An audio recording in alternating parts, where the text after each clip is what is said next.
అంజనాదేవి పుత్రుడి కోసం శివునికి పూజలు చేస్తూ ఉన్నప్పుడు వాళ్ళ ఇంటికి ఒక భిక్షగాడు వస్తాడు. అమ్మా, నాకు ఆకలి వేస్తుంది, తినడానికి ఏమైనా పెడతారా అని అంజనాదేవిని అడుగుతాడు.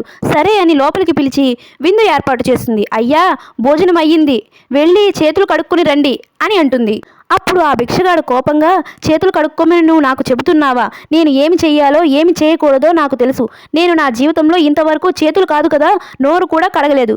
ఇప్పుడు కూడా చేతులు కడుక్కోకుండానే ఇలాగే తింటాను అని కూర్చుంటాడు.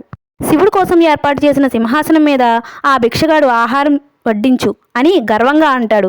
మన ఇంటికి వచ్చిన అతిథిని ఏమీ అనకూడదు అని ఆహారం వడ్డిస్తుంది. అతను ఆ ఆహారం తింటూ నోటి నుండి కిందకి ఊస్తూ తూ తూ, దీంట్లో ఉప్పు లేదు, కారం లేదు అని సొట్టలు పెడుతూ, నీకు అసలు వంట చేయడం వచ్చా రాదా అంటూనే అక్కడ శివుడికి పెట్టిన ఆహారం కూడా తింటాడు. అసలు ఏం వంటలు ఇవి అంటూనే మొత్తం అంతా తింటూ ఉంటాడు. అంజనాదేవికి కోపం వస్తూ ఉంటుంది, కానీ ఏమీ అనలేకపోతుంది. భోజనం చేశాక లెగిసి, నీ చేతి భోజనం తిన్నాను నేను కాబట్టి ఏదో కొంచెం పుణ్యం నీకు వస్తుందిలే. అదే ఆహారం ఆ శివుడు కనుక తింటే నీకు పుణ్యం కాదు కదా, ఆయన శాపం నీకు తగులుతుంది అని నవ్వుతూ ఆమెను అవమానిస్తాడు.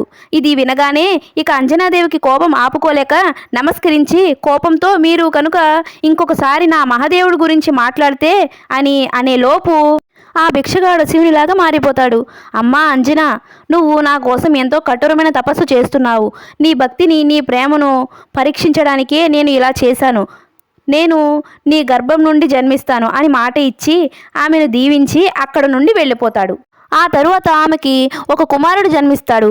ఆ కొడుకు ఎవరో మీకు తెలిస్తే నాకు కామెంట్ చేయండి. అందరూ చెప్పండి, హర హర మహాదేవ్.